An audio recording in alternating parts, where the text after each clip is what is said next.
Levinson, and welcome to Light On, Light Through, episode number 73. My Prius is Fine. Well, you, my listeners of Light On, Light Through, know how much I've loved my Prius. In fact, the very first episode of this podcast back in October 2006 was about my Prius, which I had purchased the month before. And I had nothing but good things to say about that Prius then. I did another podcast about my Prius about a year later, and I had the same to say about it. And I thought that many of you might be wondering what I had to say about my Prius now. I've been driving that same car for the past almost 4 years now.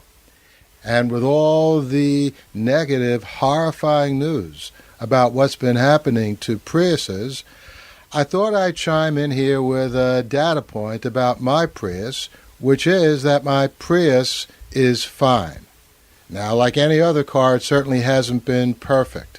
I did have one aggravating episode regarding the headlight on the driver's side of the car, which about a year after I purchased my Prius began acting up, by which I mean the light would go out. You know, it's hard to see these things. You'd be driving along and you'd look at the reflection in the car in front of you and you'd notice that one of your headlights was off. What I would do in those cases is I would just turn my headlights on and off and on again, and it would be fine.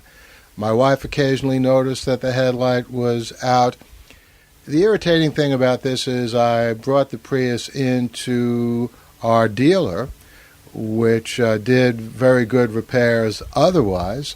This is the Toyota dealer in Rye, New York, and they told me no, there was nothing wrong with my headlight. They told me this several times.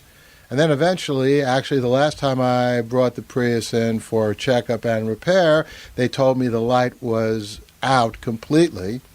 It had been going on and off a lot more frequently, and they gave me a new headlight. So, honestly, I was less than happy about that treatment. But I also have to tell you, I've had nothing even remotely resembling the problems that other Prius owners have reported. No acceleration unexpectedly, no sticking of anything to the floor mat. Let me tell you a little bit about how the brakes work. I do think the brake action is a tiny bit different than what I've been used to on American cars. In particular, when you go over a pothole, it does feel to me as if it takes a tiny split second longer for the car to recover its control.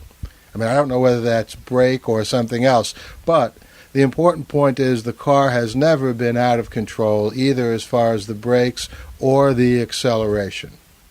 So, I don't think that the problems that people are reporting, these very serious issues, should be taken lightly at all. And I think Toyota does owe all Prius owners an explanation. But I also think it's important for people who have not had problems with their Prius, and I don't know if the problems beset some other model. But again, the model that I purchased in September 2006 has had no dangerous interludes whatsoever with either the accelerator or the brake. And frankly, although I'm not happy about that little episode with the headlight that I told you about, that certainly wasn't life-threatening.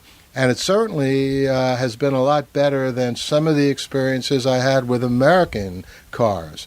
For example, back in the early 1980s, my wife and I purchased a Forenza. I think it had 2,000 miles on it, and the engine practically blew up as I was driving on Route 4 in New Jersey.